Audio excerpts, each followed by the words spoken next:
Heippa kaikille, Heidi täällä. Tällä videolla tehdään käsitöitä. Nyt on käynyt niin, että mulla on tässä vanha pussilakana, jota ei valitettavasti voi käyttää enää sen alkuperäisessä käyttötarkoituksessa, koska tänne on saumakohtiin tullut repeämiä ja reikiä. Kuitenkin tässä on niin paljon käyttökelpoista kangasta jäljellä, että ei ole mitään järkeä heittää tätä roskiin, vaan mä tein tästä uuden vaatekappaleen. Tässä kotitaloudessa arvostetaan kierrättämistä. Kyseessä on kellohame, joka on kohtuullisen yksinkertainen ja helposti toteutettavissa oleva vaate, ja niinpä mä tällä videolla opastan teitä vähän, että miten tällaisen hameen saa tehtyä, ja toivottavasti tekin intoudutte sitten kierrättämään teidän omia vanhoja lakanoita tai vaikka verhoja tai muita tämmöisiä isoja kankaita.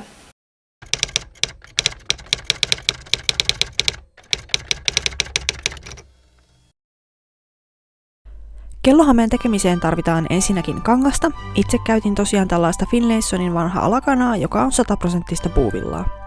Lisäksi tarvitaan tukikangasta vyötärönauhaa varten, ompelulankaa, vetoketju, mittanauha, nuppineuloja ja ainakin yhdet sakset. Myös ratkoja on hyvä olla, mutta pienillä teräväkärkisillä saksillakin pärjää. Jos ompelet käsin, tarvitset tietysti ompeluneulan. Itselläni on ompelukone, joten käytän sitä tällä videolla. Aivan ensimmäiseksi käytin tovin vanhan lakanani silittämiseen, koska se oli lojunut pitkän aikaa mytyssä ja ryppyyntynyt myös tämän videon introa tehdessä. Kannattaa ompelutöitä tehdessä pitää silitysrauta ja alusta käden ulottuvilla, koska niitä tarvitaan vähän väliä esimerkiksi saumojen tasoittamiseen.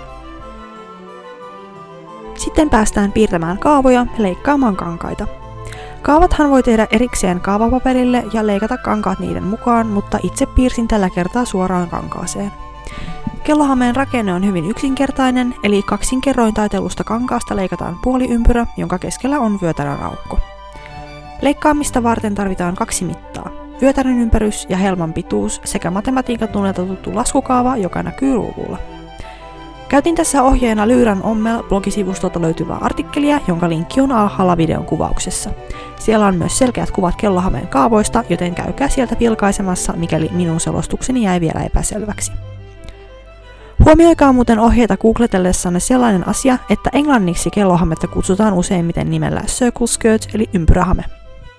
Kaavojen piirtämiseen kankaaseen kannattaisi käyttää tarkoitukseen vartavasten suunniteltuja kangasliitoja tai kangastusseja, mutta itselläni ei sellaisia tähän hätään ollut, joten käytin tummaa lyijykynää. Kun kaavat on piirretty, päästään leikkaamaan.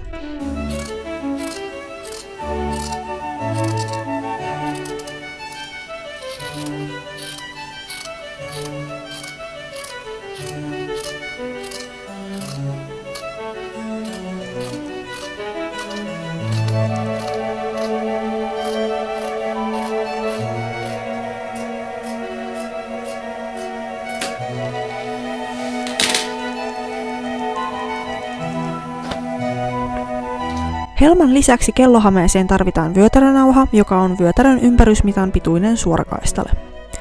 Kaikkia kangaspaloja leikatessa kannattaa muistaa jättää saumanvarat ompelua varten, eli esimerkiksi tähän 5 senttiä leveään ja 82 senttiä pitkään vyötärönauhaan tulee sentin saumavarat jokaiselle sivulle, jolloin leikattavat mitat ovat 7 × 84 senttiä.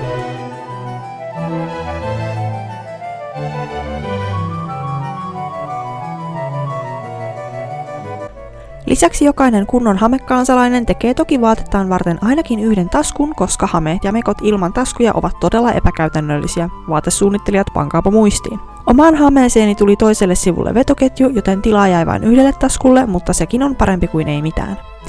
Tässä asiassa otin neuvoa ihastuttavalta Bernadette Bannerilta, jonka ohjevideon linkki on niin ikään alhaalla kuvauksessa. Tämä seuraava osio on täysin vapaaehtoinen, mutta koska oma lakanani osoittautui niin riittoisaksi, päätin tehdä kellohameeseen ekstra kerroksen. Käytin ensimmäistä helmaa mallina leikatessani vyötärön aukon, ja tästä toisesta helmasta leikkasin muistaakseni joko 10 tai 15 senttiä lyhyemmän.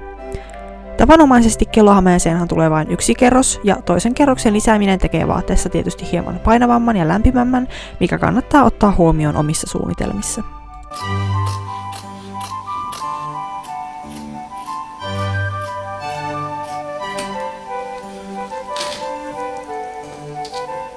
Aivan viimeiseksi tarvitaan vielä kaistalle tukikangasta vyötärönauhaa varten. Tukikankaaseen ei tarvita saumavaroja, joten tässä mitat olivat 5 × 82 senttiä. Nyt meillä on kaikki osat hametta varten. 2 ympyränmuotoista helmaa, vyötärönauha tukikankaineen sekä taskun 2 puolta.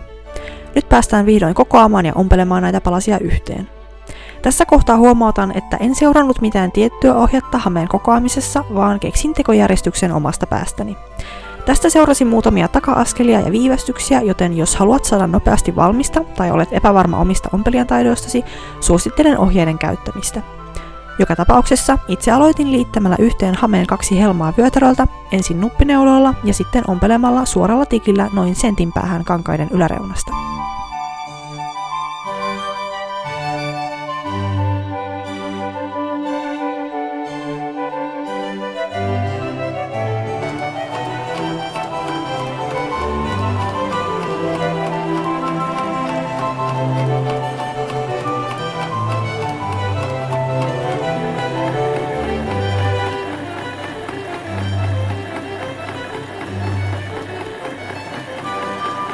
Tässä välissä sovitin helmoja nopeasti varmistaakseni, ettei vyötärön aukosta tullut liian tiukka ja että helmat olivat sopivan pituisia. Seuraavaksi siirryin vyötärönauhaan ja aloitin silittämällä tukikankaan kiinni itse nauhakankaaseen. En muuten ole varma, olisiko vyötärönauha kannattanut sittenkin leikata kaksinkertaisena, jolloin tukikangas olisi jäänyt piiloon kerrosten väliin, mutta luultavasti kyse on ennemmin esteettisestä kuin käytännöllisestä ongelmasta. Joka tapauksessa vietin hyvän tovin mallailemalla vyötärönauhaa kiinni helmoihin. Jos olisin käyttänyt ohjeita, niin olisin varmasti selvinnyt tästä paljon nopeammin. Tajusin myös, että tässä vaiheessa kannattaisi tehdä paikka vetoketjulle ratkomalla toisen puolen sivusaumoja auki hieman itse vetoketjun pituutta pidemmältä matkalta, ja niinpä myös teinkin. Sen jälkeen sain vihdoin vyötärönauhan aseteltua järkevästi ja pääsin ompelemaan jälleen suoralla tikillä noin sentti reunasta sisäänpäin, eli juuri siinä missä tukikankaan reuna on. Kertokaa muuten kommenteissa, jos haluatte videota siitä, miten tarkalleen ottaen kankaita asetellaan, saumoja ommellaan ja ompelukoneen erilaisia tikkejä käytetään, kun en tällä videolla käy niitä läpi tämän yksityiskohtaisemmin. Tässä välissä otetaan silitystarvikkeet käyttöön ja silitetään vyötärönauhan ja helmojen saumakohta sileäksi.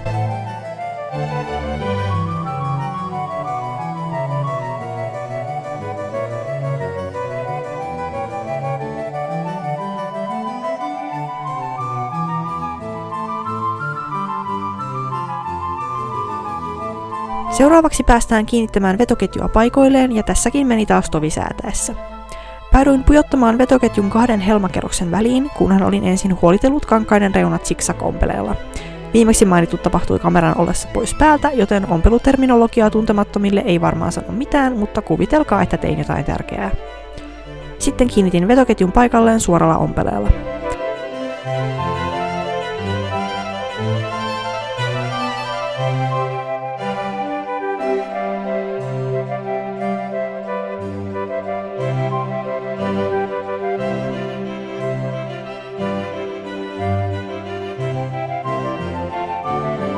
Koska olin ratkonut sivusaumoja hieman pidemmälle kuin mitä vetoketjua riitti, sulin tämän aukon ja viimeistelin sauman käsin ompelemalla.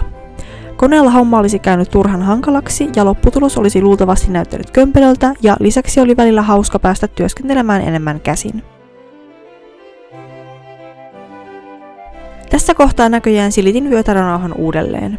Tässä kuvassa valmis vetoketju, josta tulikin aika nätti. Olen muuten erittäin tyytyväinen itseäni, kun osasin valita juuri sopivan värisen vetoketjun ja ompelulangan tätä kangasta varten. Hyvä minä. Seuraavaksi oli vuorossa ehdottomasti koko projektin yksitoikkoisin ja jopa ärsyttävin vaihe, nimittäin helmojen huolittelu. Ja nyt puhutaan niistä helmojen alasaumoista, joita tosiaankin riitti, koska olin leikannut 2 täysympyrän muotoista kerrosta, yhteensä siis useita metrejä helmaa. Ensiksi huolittelin kankaan reunan zigzagilla.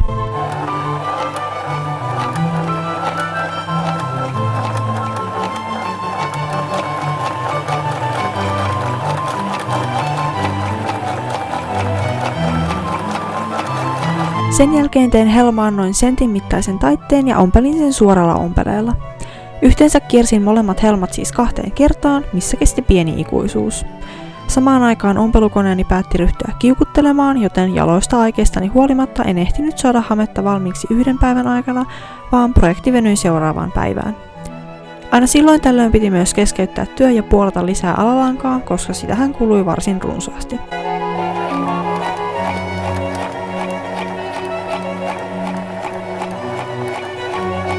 Sitten oli taas aika silittää, tällä kertaa helmat sileiksi kaiken äskeisen huolitteluompelun jälkeen. Tämän jälkeen koitti vihdoin viimeinen vaihe, eli taskun ompelu. Ensiksi merkkasin taskun paikan toiseen sivusaumaan, siis sille puolelle minne en laittanut vetoketjua, päällimmäiseen helmaan. Halusin taskun jäävän helmakerrosten väliin, missä se olisi helposti käden ulottuvilla, eikä tarvitsisi ratkoa sivusaumaa auki molemmista kerroksista. Ratkoin siis sauman meritsemieni kohtien väliltä, plus vähän ekstraa varmuuden vuoksi, ja asettelin taskun puolikkaat paikoilleen. Tätäkin piti yrittää pari kertaa ennen kuin onnistui, koska jostain syystä asioiden kolmiulotteinen hahmottaminen ei olekaan aina niin helppoa. Sitten vain ompelukone surisemaan viimeistä kertaa tämän hameen osalta.